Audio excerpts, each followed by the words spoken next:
Sufyan ats-Tsauri rahimahullah jalan dengan menggunakan jubah menutup kepalanya dan meninggalkan Mekah.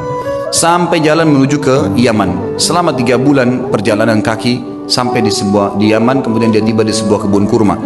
Kemudian dia menawarkan diri untuk menjadi pegawai di kebun kurma itu dan orang tidak tahu siapa dia. Kemudian berkatalah pekebun kurma tersebut, saya akan berikan gaji kamu seperti orang-orang yang bekerja sama saya. Dia bilang, baiklah, saya terima. Yang penting saya ada tempat tinggal dan saya bisa ibadah. Berjalanlah 3 bulan, dia menurunkan kurma dari pohon. Seorang alim ulama yang sangat dihormatin pada saat itu, sangat dihormatin. Kemudian dia pun rahimahullah, setelah 3 bulan ditanya oleh pemilik kebun tersebut. Dia bilang, wahai Abdullah. Dulunya ditanya dia, siapa nama kamu?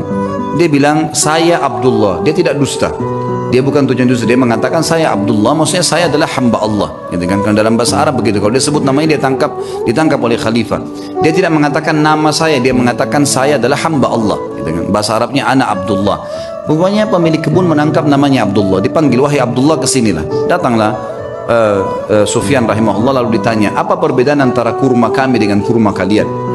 Maka kata Sufyan rahimahullah, saya tidak pernah tahu perbedaannya karena saya tidak pernah mencicipi sedikit pun dari kurma anda.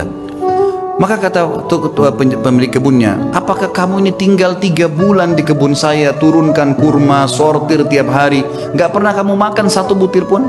Dia bilang, demi Allah 1 butir pun tidak pernah, karena anda tidak pernah mempersilahkan saya. Maka kata pemilik kebun, teman-teman sekalian, dia bilang, apakah kau mau mencontohi muru'anya, ya, kehormatan ibadahnya Sufyan ats-Tsauri? Dia nggak tahu kalau ini orangnya. Maka yang terjadi, teman-teman sekalian, dia pun diam, si Sufyan ats-Tsauri. Lalu kemudian dia sudah tahu akan terjadi apa-apa, lalu dia membungkus barang-barangnya, dia tinggalkan kebun tersebut.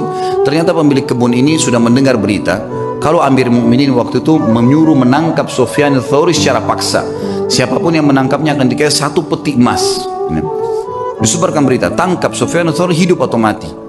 Maka pada saat itu, teman-teman sekalian, tentu ini kisahnya panjang, saya ringkaskan. Kemudian si pemilik kebun datang kepada temannya di sana lalu berkata, ada pegawai kebun saya unik, kenapa saya tanya dia perbedaan antara kurma Hijaz, Mekah dan Madinah, karena dia mengaku dari Hijaz, dia dengan Yaman dia tidak tahu. Dia bilang dia tidak pernah incipin 1 butir pun karena saya tidak pernah persilakan selama 3 bulan jadi pegawai.